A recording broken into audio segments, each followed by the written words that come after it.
నిన్నగాక మొన్న కలెక్టర్ల సమావేశంలో గౌరవ ముఖ్యమంత్రి రేవంత్ రెడ్డి గారు మరి ఒక 99 రోజుల ప్రణాళిక, ప్రజాపాలన ప్రగతి ప్రణాళిక అనే ఒక 99 రోజుల కార్యక్రమాన్ని కలెక్టర్లకు చెప్పి మీరంతా కూడా చేయండి అని చెప్పి మరొక అటెన్షన్ డైవర్షన్ కార్యక్రమానికి తెరలేపింది. మరి రేవంత్ రెడ్డి గారు అంటేనే రామ్జీ నగర్ గ్యాంగుల్లో ఎట్లయితే దృష్టి మరల్చి బంగారం ఎత్తుకపోతారో అదే విధంగా 6 గ్యారంటీల అమలు చేయడం చేతకాక ప్రతిసారి కూడా ప్రజలు ఈ 6 గ్యారంటీల మీద అడిగినప్పుడు మరి ముఖ్యంగా భారత రాష్ట్ర సమితి 6 గ్యారంటీల మీద వీరోచిత పోరాటం చేస్తూ ప్రజల గుండెల్లో స్థానం సంపాదించుకుంటున్న ప్రతిసారి కూడా రేవంత్ రెడ్డి గారు అటెన్షన్ డైవర్షన్ చేస్తున్నారు.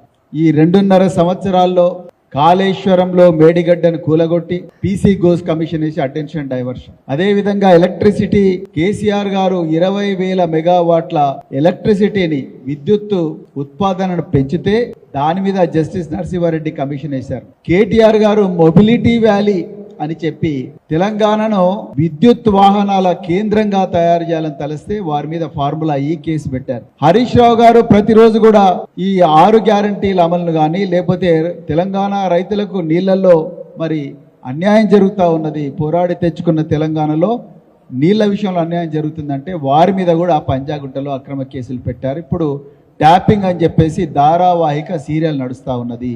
ఇవన్నీ కాదు, అయినా కూడా బీఆర్ఎస్ పార్టీ లొంగకుండా వీరోచిత పోరాటం ప్రజల కోసం చేస్తూ ఉంది.